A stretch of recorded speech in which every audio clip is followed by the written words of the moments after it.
Morning everyone. আজকে হচ্ছে day 3। আজকে সকাল সকাল আমি উঠে গেছি 6:30টার সময়। এখন চা খাচ্ছি, লিকার চা। দুধ চা ওরা অ্যালাউ করছে, বাট আমি খাচ্ছি না, কারণ যদি গ্যাস ট্যাস হয়ে যায় তাই জন্য ভয়ে খাচ্ছি না। আর আজকে বেবিকে নার্সারিতে দিয়ে দিয়েছে, তার আগে আমার সাথে দেখা করিয়ে তারপর গেছে। তো এমনি সব ঠিক আছে নয়, আমরা এই চাটা খেয়ে নিয়ে এরপরে যাবো বেবির সাথে দেখা করতে।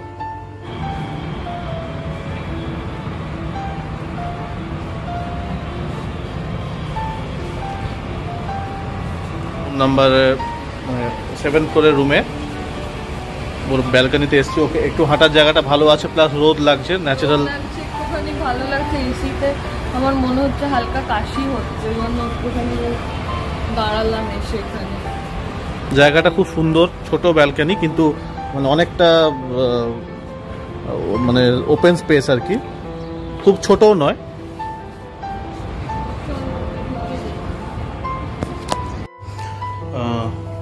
তো ব্যালকনিতে একটু হাঁটার পরে আমরা দুজনে গেছিলাম নার্সারিতে বেবিকে দেখতে। ওখানে আমাকে অ্যালাউ করেনি, ওখানে সুদেশনা ভেতরে গিয়ে বেবিকে দেখে এসছে। বেবির ব্লাড স্যাম্পল নেওয়া হবে, কোনো হেরিডিটিক্যাল কোনো ডিসঅর্ডার বা কোনো বিলিরুবিন এগুলো চেক করার জন্য। তার জন্য আমার কনসেন্ট নিল ওরা।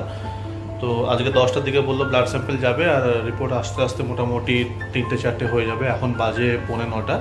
তো ব্রেকফাস্ট দিয়ে চলে গেছে। এই হচ্ছে সুদেশনার ব্রেকফাস্ট। এখানে আছে পোহা, ডিম সেদ্ধ আর কলা।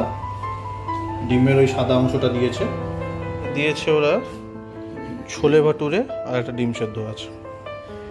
তো এখন আমি লাঞ্চ করে নেবো। লাঞ্চ আমাকে অনেকক্ষণ আগেই দিয়ে চলে গেছে।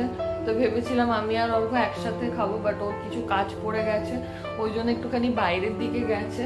তো আমি ভাবলাম আমার এই সময় বেশি লেট করে লাঞ্চ করাটা একেবারেই উচিত নয়, সেই জন্য আমি লাঞ্চটা করে নেবো। ও ফোন করে আমাকে বললো লাঞ্চটা করে নাও। এখানে গলা ভাত, ডাল, মুগ ডাল, এটা সেদ্ধ, এটা মনে হচ্ছে আলু পোস্ত, আর এখানে রয়েছে ফিশ কারি, মানে পাতলা ঝোল একদম মাছের, আর এখানে রয়েছে টক দই। ভালো লাগছে। এটা মানে মিষ্টি ধোকলা নয়, নর্মাল যেটা, হ্যাঁ, নমকিন টাইপের ধোকলা যেটা। স্যুপটা রান্নাগুলো অসাধারণ, মানে অসুস্থ মানুষের খাবার বলে মনেই হবে না, মনে হবে কি অথচ স্পাইসি নয়, অথচ একদম নর্মাল। আর মনে হবে কোথাও ঘুরতে এসেছি, হোটেলে চুপচাপ ঘুরতে যেতে পারছি না, এটাই ফিল হবে। তো ইভিনিং স্ন্যাক্স করে নেওয়ার পরে 5টা-5:30টার দিকে বাড়ি থেকে সবাই এসেছিলো, তো ওই জন্যই বসে গল্প করছিলাম। আর তারপরে অর্ঘ বাড়ির সবাইকে একটুখানি ছাড়তে গেছিলো, আর তখন বাইরে বসে একটুখানি টুকটাক ওরা টিফিন করেছিল আর কি।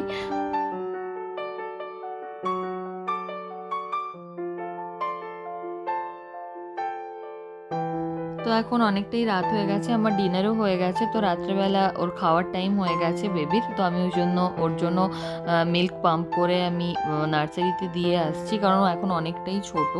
তো সেই জন্য আমি ফিডিং বটলেই এইভাবে দিয়ে আসি, আর নার্সরা খাইয়ে দেয়। আর নার্সারিতে যেহেতু বাবাকে ঢুকতে দেয় না, সেই জন্য আমি বাইরে থেকে অর্ঘকে দেখাচ্ছিলাম। তো নেক্সট ডে আমার ডিসচার্জ হয়ে গেছে। আমি ওকে মানে নার্সারির সামনে দাঁড়িয়ে রয়েছি, আমার বেবিকে এখানে রেডি করে দিচ্ছে।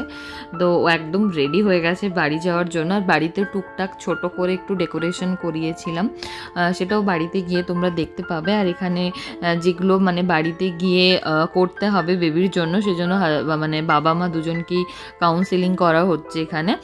নার্সরা আমাকে সব বুঝিয়ে দিল কিভাবে কি করতে হবে, কত ঘন্টা ছাড়া ওকে খাওয়াতে হবে, কি কি ওষুধ ওর চলবে, সমস্ত কিছু ডিটেইলে আমাকে এখানে ওরা বুঝিয়ে বলে দিয়েছিল।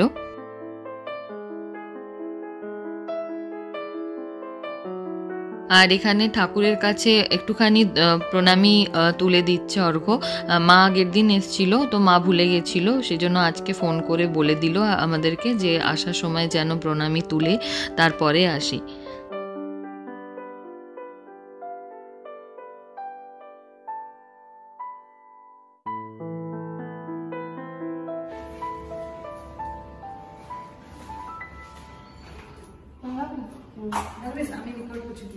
তুমি যাও একটু হালকা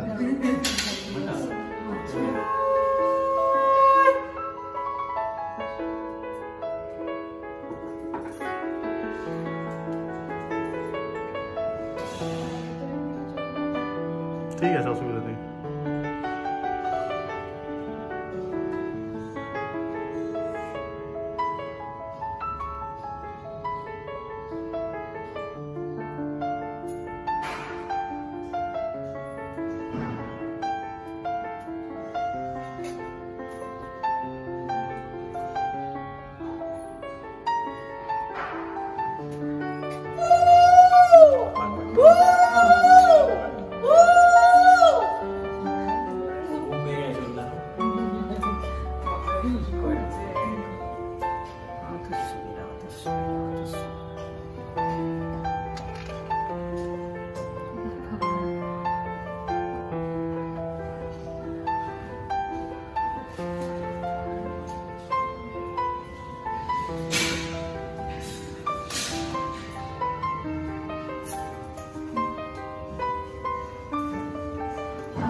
সবাই ঝাঁটার উপর পা দিয়ে ঝুলবে হাসপাতাল থেকে এসছো আস্তে আস্তে ডাটা কিনতে হবে আজকে এই ঘরে 4টা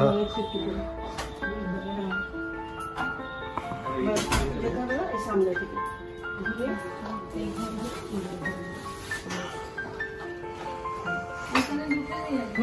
একদম একদম শুয়ে দাও দিয়ে তুমি পা ধুয়ে উঠে আসতে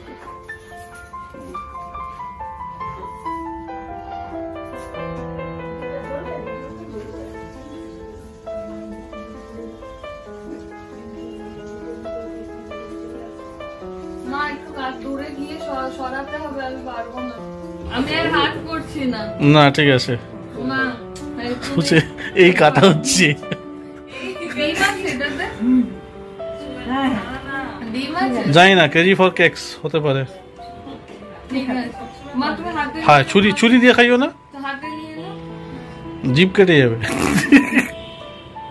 বাহ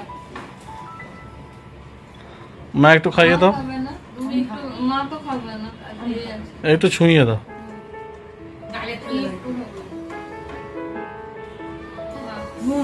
হ্যাঁ